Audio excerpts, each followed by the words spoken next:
semuanya, kami dari kelas Sistem Informasi Manajemen kelompok 10 Sekolah Tinggi Ilmu Ekonomi Nganjuk.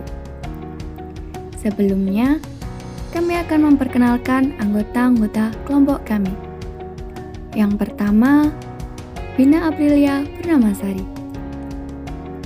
Windy Antika, Muhammad Wildan Febrianto, Bakat Ulung Ramadhani. Di video kali ini, kami akan membahas bab 14 tentang teknologi informasi dan komunikasi untuk sistem informasi manajemen. A. Hakikat teknologi informasi dan komunikasi. Pengertian teknologi informasi yaitu teknologi yang menggunakan komputer atau alat komunikasi lainnya untuk mengumpulkan, mengolah, dan menyampaikan atau mengirim informasi dengan mudah. Teknologi informasi dan komunikasi dalam sistem informasi manajemen yaitu sarana yang dapat digunakan untuk mengumpulkan atau menyediakan informasi yang dibutuhkan organisasi dengan akurat dan tanpa menghabiskan banyak waktu, sehingga lebih mempercepat kinerja organisasi.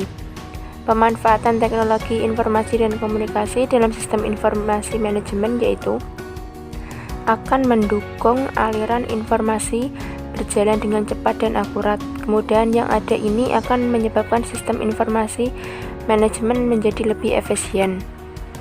Selanjutnya, B. Komunikasi data. Dalam komunikasi data terdapat beberapa aspek yang dijabarkan. Pertama, komunikasi data. Komunikasi data sendiri adalah proses pengiriman informasi dari suatu titik ke titik lain dengan menggunakan kode tertentu melalui media komunikasi. Adapun tujuan dari komunikasi data menurut Sutabri antara lain A. Memungkinkan pengiriman data dalam jumlah yang besar secara efisien tanpa kesalahan dan ekonomis dari suatu tempat ke tempat yang lain. B. Memungkinkan penggunaan sistem komputer dan peralatan pendukungnya dari jauh. C. Memungkinkan penggunaan sistem komputer secara terpusat ataupun secara tersebar sehingga mendukung manajemen dalam hal kontrol. D. Mempermudah kemungkinan pengelolaan dan pengaturan data yang ada dalam berbagai macam sistem komputer. E. Mengurangi waktu untuk pengolahan data. F. Mendapatkan data langsung dari sumbernya. G. Mempercepat penyebarluasan informasi. Kedua, transmisi komunikasi data. Pada dasarnya, komunikasi data minimal mempunyai 3 elemen, yaitu sumber data, saluran transmisi, dan penerimaan. Saluran transmisi merupakan medium untuk membawa data dari sumber data ke penerima. Adapun saluran yang digunakan membawa data dari sumber data ke penerima disebut dengan kanal telekomunikasi.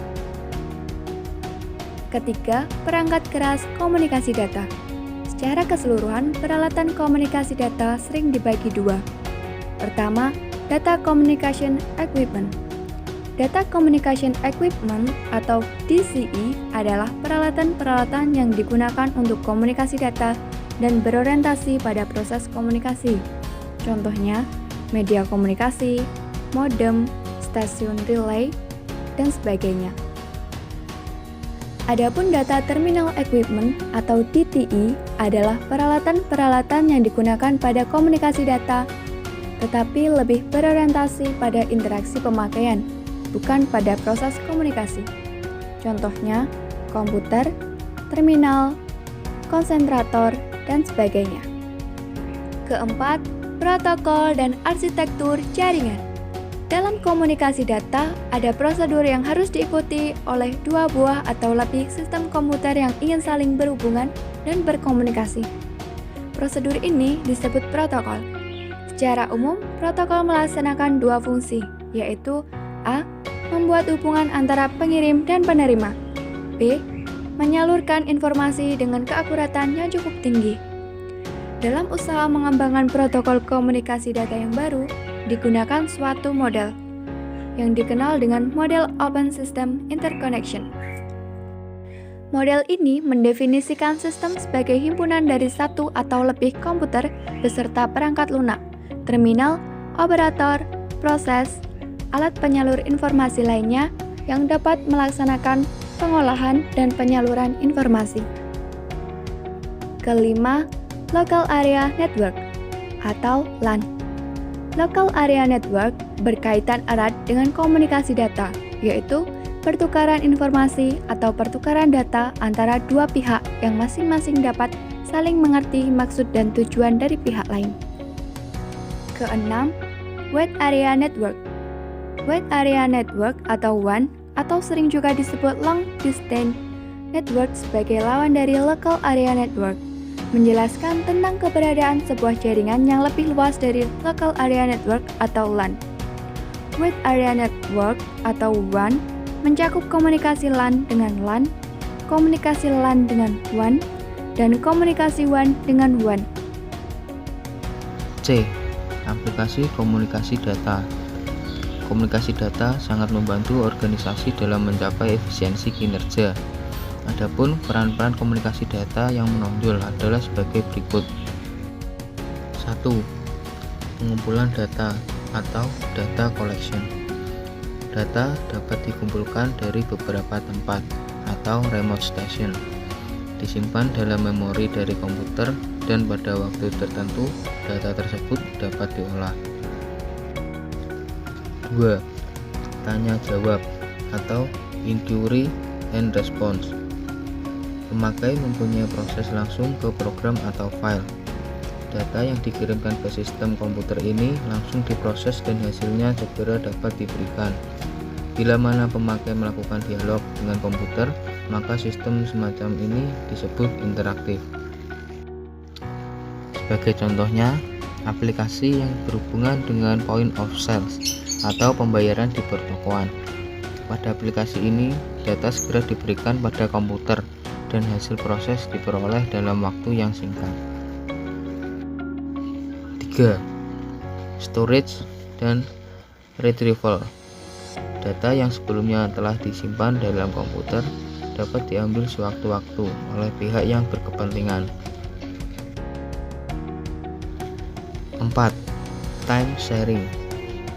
Sejumlah pemakai atau user dapat mengerjakan programnya bersama-sama, atau setiap user diberikan kesempatan untuk bekerja selama jangka waktu tertentu yang tetap besarnya. Setelah itu, pemakai lain akan mendapatkan kesempatan. Semisal, teller terminal pada suatu bank. Ketika seorang nasabah datang ke bank tersebut untuk menyimpan uang atau mengambil uang, buku tabungannya ditempatkan pada terminal. Oleh operator pada terminal tersebut dimasukkan ke dalam komputer. Kemudian, data tersebut dikirim secara langsung ke pusat komputer. Memprosesnya, menghitung jumlah uang seperti yang dikehendaki, dan mencetaknya pada buku tabungan tersebut untuk proses transaksi yang baru saja dilakukan. 5.